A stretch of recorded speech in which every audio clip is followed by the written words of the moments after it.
എല്ലാ പ്രിയ കർഷക സുഹൃത്തുക്കൾക്കും കാർഡമം പ്ലാന്ററിന്റെ പുതിയൊരു അധ്യായത്തിലേക്ക് വീണ്ടും സ്വാഗതം.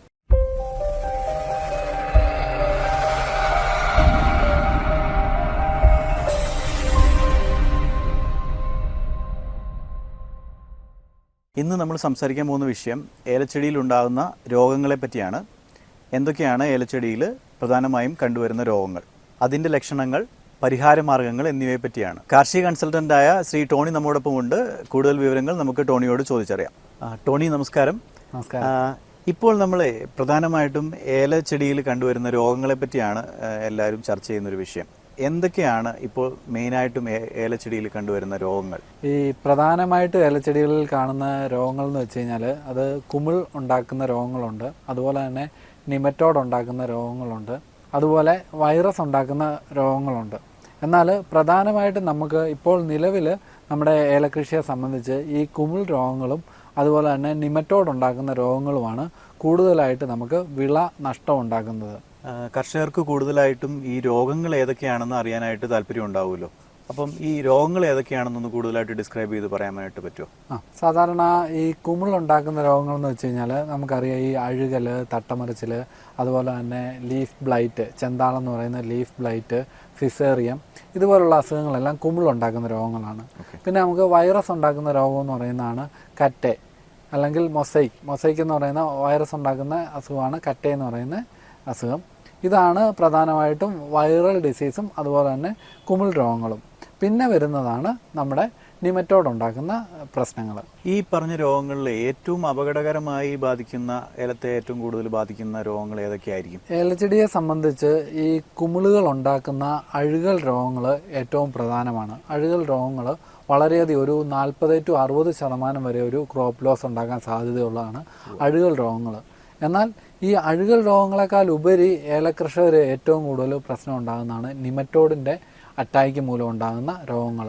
അങ്ങനെ നിമറ്റോഡിൻ്റെ അറ്റാക്ക് മൂലം ഏകദേശം 80% ക്രോപ്പ് ലോസ് ഉണ്ടാകാനുള്ളൊരു സാധ്യതയുണ്ട്. അപ്പം നമ്മൾ രോഗങ്ങളിൽ വെച്ച് നോക്കുമ്പം ഏറ്റവും കൂടുതൽ ക്രോപ്പ് ലോസ് ഉണ്ടാകാനുള്ള സാധ്യത ഈ നിമറ്റോഡ് ഉണ്ടാക്കുന്ന രോഗങ്ങൾ മൂലമാണ്. ഈ സാധാരണ കർഷകരെ സംബന്ധിച്ചിടത്തോളം ആലോചിക്കുമ്പം നിമറ്റോഡ് അല്ലെങ്കിൽ കുമിൾ രോഗം എന്നൊക്കെ പറഞ്ഞു കഴിഞ്ഞാൽ അവർക്ക് അത് മനസ്സിലാക്കാനായിട്ട് ബുദ്ധിമുട്ടുണ്ടാവുമല്ലോ. എന്താണ് യഥാർത്ഥത്തിൽ നിമറ്റോഡ് എന്ന് പറഞ്ഞു കഴിഞ്ഞാൽ? നിമറ്റോഡ് എന്ന് പറഞ്ഞു കഴിഞ്ഞാൽ നമ്മൾ മലയാളത്തിൽ പറയുകയാണ് നിമവിരകൾ എന്ന് പറയും. അത് നമ്മുടെ മണ്ണിൽ കാണുന്ന ഒരു ചെറിയ സൂക്ഷ്മ ജീവിയാണ്. നമുക്ക് കണ്ണുകൊണ്ട് ഈ നിമവിരകളെ കാണാൻ സാധിക്കുകയില്ല, എന്നാൽ മൈക്രോസ്കോപ്പിൽ കൂടെ നമുക്ക് കാണാൻ സാധിക്കുന്ന ഒരു സൂക്ഷ്മ ജീവിയാണ്. ഒരു ചെറിയ വിര പോലെ ഇരിക്കുന്ന ഒരു ജീവിയാണ്. ഈ നമ്മുടെ മണ്ണിൽ ഏകദേശം ഒരു 20ഓളം പ്ലാന്റ് പാരസൈറ്റിക് ആയിട്ടുള്ള നിമറ്റോഡുകളെ കണ്ടെത്തിയിട്ടുണ്ട്. എന്നാൽ ഇതിൽ ഏലച്ചെടികൾക്ക് നാശകരമായിട്ടുള്ള ഒരു സ്പീഷ്യസ് മാത്രമേ ഉള്ളൂ. മെലഡോജൈൻ ഇൻകോഗ്നിറ്റ എന്ന് പറയുന്ന ഒരു സ്പീഷ്യസ് മാത്രമേ ഏലച്ചെടികൾക്ക് ദോഷകരമായിട്ടുള്ളത് നമ്മുടെ മണ്ണിലുള്ളൂ. ഈ നിമവിരകളെ നമുക്ക് യഥാർത്ഥത്തിൽ എങ്ങനെയാണ് തിരിച്ചറിയാൻ സാധിക്കുന്നത്? അല്ലെങ്കിൽ ഇതിൽ നമുക്ക് എങ്ങനെയാണ് ക്രോപ്പ് ലോസ് യഥാർത്ഥത്തിൽ ഉണ്ടാകുന്നത്? സാധാരണ നമ്മുടെ നിമറ്റോഡുകൾ കാണുന്നത് മണ്ണിലാണ്. മണ്ണിൽ നിന്ന് ഇത് നമ്മുടെ ചെടികളുടെ വേരിൽ പ്രവേശിക്കുകയും വേരിൽ നമ്മൾ ഈ ചെടികൾക്ക് വേണ്ട ന്യൂട്രിയൻസ് വലിച്ചെടുക്കുമ്പോൾ അതിനെ അവിടെ തടയുകയും ചെയ്യുന്നൊരു പ്രവൃത്തിയാണ് ഈ നിമറ്റോഡ് മണ്ണിൽ വെച്ച് ചെയ്യുന്നത്. അങ്ങനെ വേരുകളിൽ നമുക്ക് മുഴകൾ പോലെ നമുക്ക് തോന്നും. ഈ നിമറ്റോഡ് ബാധിച്ച ചെടികളുടെ വേരുകൾ നമ്മൾ പരിശോധിക്കുകയാണെങ്കിൽ നമുക്ക് മുഴകൾ പോലെ നമുക്ക് തോന്നും.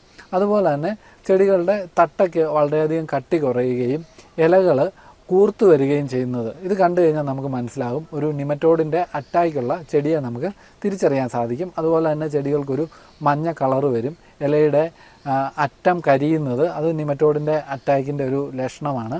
പിന്നെ നമുക്കെന്ന് വെച്ച് കഴിഞ്ഞാൽ പ്രധാനമായിട്ടും ഉണ്ടാകുന്ന വിഷയം എന്ന് വെച്ച് കഴിഞ്ഞാൽ നമ്മുടെ ഇളം കായ്കൾ പൊഴിയുക, ഡ്രോപ്പിംഗ് ഉണ്ടാകുന്നതാണ് ഈ നിമറ്റോഡിൻ്റെ അറ്റാക്ക് ഉണ്ടാകുന്നത് മൂലം നമുക്കുണ്ടാകുന്ന ക്രോപ്പ് ലോസ് എന്ന് പറഞ്ഞു കഴിഞ്ഞാൽ. അപ്പം സീസൺ സ്റ്റാർട്ട് ചെയ്യുന്ന സമയത്ത് ഉണ്ടാകുന്ന ഈ മഞ്ഞപ്പിഞ്ച് പൊഴിച്ചിൽ ഒരു പക്ഷേ നിമറ്റോഡിൻ്റെ അറ്റാക്ക് ഉണ്ടാവാം. ഏത് സമയത്താണ് യഥാർത്ഥത്തിൽ നമുക്കിതിൻ്റെ അറ്റാക്ക് ഏറ്റവും കൂടുതൽ പ്രതീക്ഷിക്കാവുന്നത്? സാധാരണഗതിയിൽ നിമറ്റോഡിൻ്റെ അറ്റാക്ക് ഉണ്ടാകുന്നതെന്ന് വെച്ച് കഴിഞ്ഞാൽ ഒരു പോസ്റ്റ് മൺസൂൺ പീരീഡിലാണ്. അതായത് മൺസൂൺ മഴ നമുക്ക് ലഭിച്ചതിന് ശേഷമാണ് നിമറ്റോഡിൻ്റെ അറ്റാക്ക് ഉണ്ടാകുന്നത്. നമുക്ക് പറയുകയാണെന്നുണ്ടെങ്കിൽ ഒരു സെപ്റ്റംബർ മാസത്തിന് ശേഷം ജനുവരി വരെയുള്ള സമയത്താണ് നിമറ്റോഡിൻ്റെ അറ്റാക്ക് കൂടുതലായിട്ട് ഉണ്ടാകാൻ സാധ്യതയുള്ളത്. എന്നാൽ ആ ഒരു ടൈമിൽ നമ്മൾ ഈ നിമറ്റോഡിനെ കൺട്രോൾ ചെയ്യാനൊന്നും ചെയ്തില്ല എന്നുണ്ടെങ്കിൽ നമ്മുടെ സീസൺ സ്റ്റാർട്ടിങ്ങിന് മുന്നേ തന്നെ നമ്മൾ നിമറ്റോഡിനെ കൺട്രോൾ ചെയ്യാൻ വേണ്ട മെഷേഴ്സ് നമ്മൾ എടുക്കേണ്ടതാണ്. കാലാവസ്ഥയെപ്പറ്റി നമ്മളിപ്പോൾ മനസ്സിലാക്കി. ഇനി ഇത് ഏത് മണ്ണിലാണ്, ഏത് തരം മണ്ണിലാണ് ഏറ്റവും കൂടുതലായിട്ട് കാണപ്പെടുന്നത്? ഈ സാധാരണയായിട്ട് നിമറ്റോഡിൻ്റെ അറ്റാക്ക് കൂടുതലായിട്ട് കാണുന്നത് ഈ ഓർഗാനിക് കാർബണിൻ്റെ അളവ് കുറഞ്ഞിട്ടുള്ള മണ്ണ്, അതുപോലെ തന്നെ ഈ മണലിൻ്റെ അംശം കൂടുതൽ ഉള്ള മണ്ണുകളിലാണ് നമ്മൾ ഈ നിമറ്റോഡിൻ്റെ അറ്റാക്ക് കൂടുതലായിട്ട് കാണുന്നത്. അങ്ങനെയുള്ള സ്ഥലങ്ങളിലാണ് നിമറ്റോഡ് കൂടുതലായിട്ട് അറ്റാക്ക് ചെയ്യുന്നത്. അതുപോലെ നമ്മുടെ ഈ മുരിക്ക് പോലുള്ള മരങ്ങൾ കൂടുതലുള്ള സ്ഥലങ്ങളിലും ഈ നിമറ്റോഡിൻ്റെ അറ്റാക്ക് കൂടുതലായിട്ട് കാണാറുണ്ട്. കാരണം ഈ മുരിക്കിൻ്റെയൊക്കെ വേര് ഈ നിമറ്റോഡിൻ്റെ ഒരു ഹോസ്റ്റായിട്ട് വർക്ക് ചെയ്യും. അപ്പോൾ അങ്ങനെയുള്ള സ്ഥലങ്ങളിലും ഈ നിമറ്റോഡിൻ്റെ അറ്റാക്ക് കൂടുതലായിട്ട് കാണാൻ സാധ്യതയുണ്ട്. ഒരു പരിധിവരെ പുതിയതായിട്ടുള്ള കർഷകർക്ക് ഇതൊരു പുതിയ അറിവായിരിക്കും എന്ന് എനിക്ക് തോന്നുന്നു. അപ്പോൾ സ്വാഭാവികമായിട്ടും നമുക്കുണ്ടാകുന്ന അടുത്തൊരു ചോദ്യം എന്ന് പറഞ്ഞു കഴിഞ്ഞത് ഇതിൻ്റെ കൺട്രോൾ മെഷേഴ്സ് എങ്ങനെയാണ് ഇതിനെ ഫലപ്രദമായി കൺട്രോൾ ചെയ്യാൻ പറ്റുക എന്നുള്ളതായിരിക്കുമല്ലോ. എങ്ങനെയാണ് ഇതിനെ കൺട്രോൾ ചെയ്യുന്നതെന്ന് നമുക്ക് പല മാർഗങ്ങളിൽ കൂടെ നമുക്ക് നിമറ്റോഡിനെ കൺട്രോൾ ചെയ്യാം. ഓർഗാനിക് മാനുവർ വെച്ചിട്ട് നമുക്ക് നിമറ്റോഡിനെ കൺട്രോൾ ചെയ്യാൻ സാധിക്കും. അതുപോലെ തന്നെ ബയോ കൺട്രോൾ ഏജൻസിനെ വെച്ചിട്ട് നമുക്ക് കൺട്രോൾ ചെയ്യാൻ സാധിക്കും.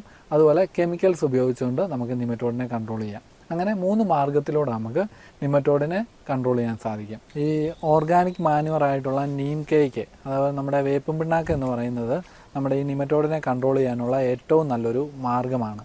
നിമറ്റോഡ് കൂടുതലുള്ള തോട്ടങ്ങളിൽ നമ്മൾ വേപ്പും പിണ്ണാക്ക് ഇട്ട് കൊടുക്കുകയോ കലക്കി ഊറ്റുകയോ ചെയ്യുന്നത് നമുക്ക് നിമറ്റോഡിനെ കൺട്രോൾ ചെയ്യാൻ സാധിക്കും.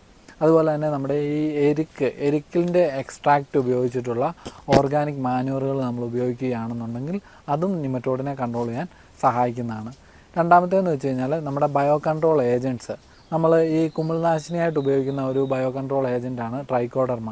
ഈ ട്രൈക്കോഡർമ ഉപയോഗിച്ച് നമുക്ക് നിമറ്റോഡിനെ കൺട്രോൾ ചെയ്യാമെന്ന് കണ്ടെത്തിയിട്ടുള്ളതാണ്. അതുപോലെ തന്നെ പാസിലോമൈസിസും നിമറ്റോഡിന് കൺട്രോൾ തരുന്ന ഒരു ബയോ കൺട്രോൾ ഏജൻ്റാണ്. ഇനി അടുത്തതെന്ന് വെച്ച് കഴിഞ്ഞാൽ കെമിക്കൽ കൺട്രോൾ മെഷേഴ്സാണ്. ഈ കെമിക്കൽ കൺട്രോളിൽ വിവിധ തരത്തിലുള്ള കെമിക്കലുകൾ ഉപയോഗിച്ചുകൊണ്ട് നമുക്ക് ഈ നിമറ്റോഡിനെ കൺട്രോൾ ചെയ്യാം. അതിന് പ്രധാനമായിട്ടും നമ്മൾ ഉപയോഗിക്കുന്ന കെമിക്കലുകളാണ് ഫ്ലൂവോപൈറം, നമ്മൾ സാധാരണ രീതിയിൽ നിമറ്റോഡിന് കൺട്രോൾ ചെയ്യാൻ വേണ്ടി ഉപയോഗിക്കുന്നതാണ്.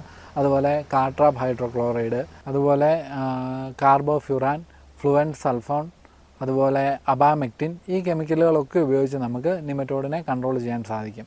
ഈ രോഗം വരുന്നതിന് മുന്നേ തന്നെ നമ്മൾ ഈ കൺട്രോൾ മെഷേഴ്സ് എടുക്കുന്നതാണ് ഏറ്റവും നല്ലത്. കാരണം നമ്മുടെ ഡ്രോപ്പിങ്സ് ഒക്കെ ഉണ്ടായതിന് ശേഷം നമ്മളത് കൺട്രോൾ ചെയ്യാൻ ശ്രമിക്കുന്നതിലും നല്ലത് നമ്മുടെ സീസൺ സ്റ്റാർട്ടിങ്ങിന് മുന്നേ തന്നെ നമ്മൾ നിമറ്റോഡിനെ കൺട്രോൾ ചെയ്യാനുള്ള കൺട്രോൾ മെഷേഴ്സ് ആദ്യമേ തന്നെ എടുക്കുക. അപ്പോൾ ഇന്നത്തെ വിഷയം എല്ലാവർക്കും പ്രയോജനപ്രദമായി എന്ന് വിശ്വസിക്കുന്നു. അപ്പോൾ ഏലത്തിൻ്റെ രോഗവിവരങ്ങളുമായി ബന്ധപ്പെട്ട എന്തെങ്കിലും തരത്തിലുള്ള സംശയങ്ങൾ ഉണ്ടെന്നുണ്ടെന്നുണ്ടെങ്കിൽ നമ്മൾ ഡിസ്ക്രിപ്ഷനിൽ ടോണിയുടെ നമ്പർ ഇടുന്നുണ്ട്. എന്ത് കാര്യമുണ്ടെന്നുണ്ടെങ്കിലും വിളിക്കാവുന്നതാണ്. കൂടുതലായി ആളുകൾ ഇതിലേക്ക് വരുന്നു എന്ന് അറിഞ്ഞതിൽ ഒത്തിരിയധികം സന്തോഷമുണ്ട്. ഇതുപോലുള്ള പ്രയോജനപ്രദമായ വീഡിയോകൾക്കായി നമ്മുടെ ചാനൽ സബ്സ്ക്രൈബ് ചെയ്യുക. പുതിയൊരു അധ്യായമായി വീണ്ടും കാണുന്നത് വരെ signing off from cardamom planter, Idukki.